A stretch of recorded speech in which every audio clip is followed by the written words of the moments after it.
ဖြုတ်အောင်လုပ်ရတယ်ခေါင်းဆောင်ဆိုတာလူဖြုတ်အောင်အရေးချင်းရှိရအဲ့ဒါနီးပညာခဲ့ကြတော့အလိမ်မှာအကင်းပိုင်းအများကြီးလုပ်လို့ရတော့တာဖြစ်သွားနော်ဆရာမျိုးစုံနဲ့ထိတွေ့ခွင့်ဆက်ဆံခွင့်ရှိတဲ့နေရ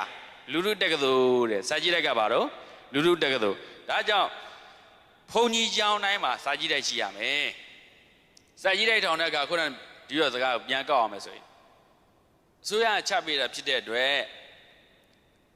AD လည်းလာတယ်ဟိုမြို့နယ်ကပြန်ဆက်ကလည်းလာတယ်စာကြည့်တိုက်ကဘုံကျောင်းနဲ့မထား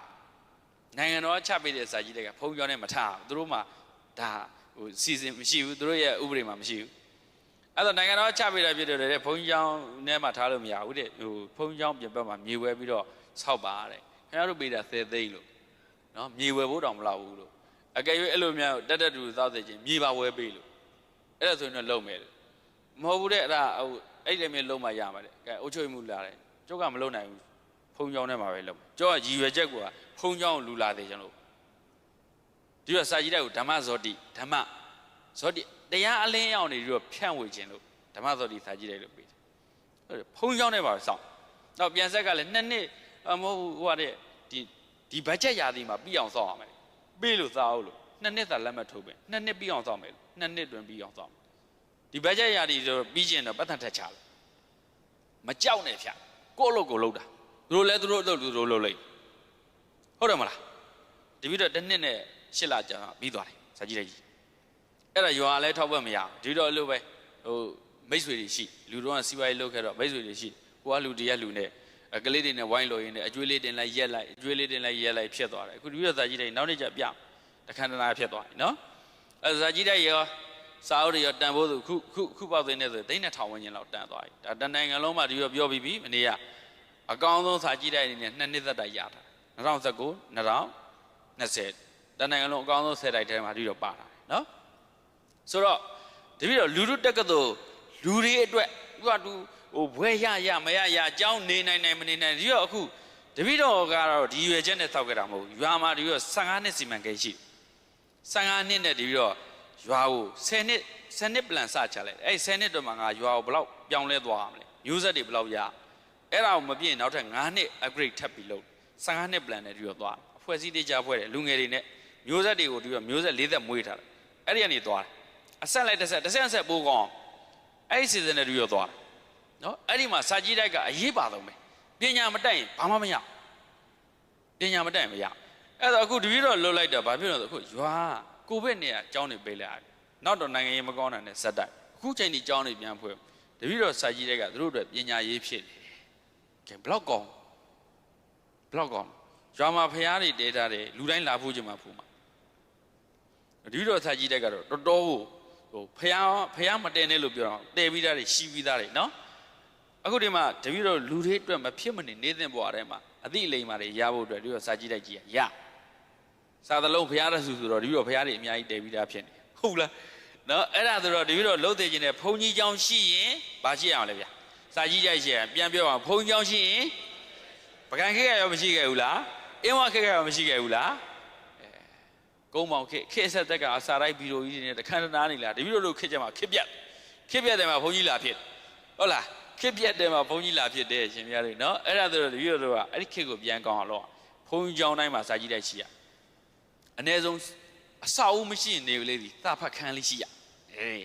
လူတွေစာဖတ်လို့ရမယ်ဟာကိုရင်တွေစာဖတ်လို့ရမယ်ဟာဟုတ်လားဒီတော့စာကြည့်တဲ့ကဏ္ဍကြတော့ထပ်ပြီးအကျေးထပ်ပြောမယ်စာဖတ်သောလူမျိုးသည်တိုးတက်၍တိုးတက်သောလူမျိုးသည်စာဖတ်ကြလေသည်ဥဒ္ဒဘဒနောသာစာဖတ်တဲ့လူတွေကတိုးတက်တယ်ဆိုတဲ့ဟာသူကကဘာပတ်ပြီးပြောတာဥဒ္ဒဆိုတဲ့စာအုပ်တို့ညွှန်းညင်ပါလေဗျာစာအုပ်ကောင်းစဉ်ကဥဒ္ဒရေးတာကဆရာတင်နိုင်တို့ရေးပါဆရာတင်နိုင်တို့တော့မဟုတ်တက္ကသိုလ်စိတ်တယ်တရားရောဖြစ်လိမ့်မယ်ဗျာနော်တပည့်တော့ပုံလေးနောက်မှပို့ပြီစာအုပ်နာမည်ဥဒ္ဒဆရာသေးရလည်းရေးတယ်တို့တော့အဲ့ခုနဆရာတင်နိုင်တို့ရေးတဲ့ဟာပို့ကြိုက်တပည့်တော့အဲ့ဒီမှာသူစာတွေဘလို့ဖတ်ခဲ့တယ်ဘာသာရေးတွေသူဘလို့လိုက်သားခဲ့တယ်ကမ္ဘာအစင်မြင့်ရောက်သွားတဲ့အခါသူဘလို့မျိုးတွေတာဝန်ထမ်းဆောင်အဲ့ဒီမှာဘာသာရေးကိုသူဘလို့မျိုးကမ္ဘာဆင်မြင့်မှာကြံ့ကြံ့ခံနိုင်ဖို့အတွက်ဘယ်နှစ်ကြာတော့ဟိုဘက်ကကွန်ဂိုရေးခင်းမှာဓာတ်ခမ်းမရှိုးဒုတိယဒီ General Council ဒီ General Secretary ပေါ့ကမ္ဘာကုလသမဂ္ဂအထွေထွေအတွင်းရေးမှူးချုပ်ဒုတိယရာထူးရထားတဲ့ဒုတိယ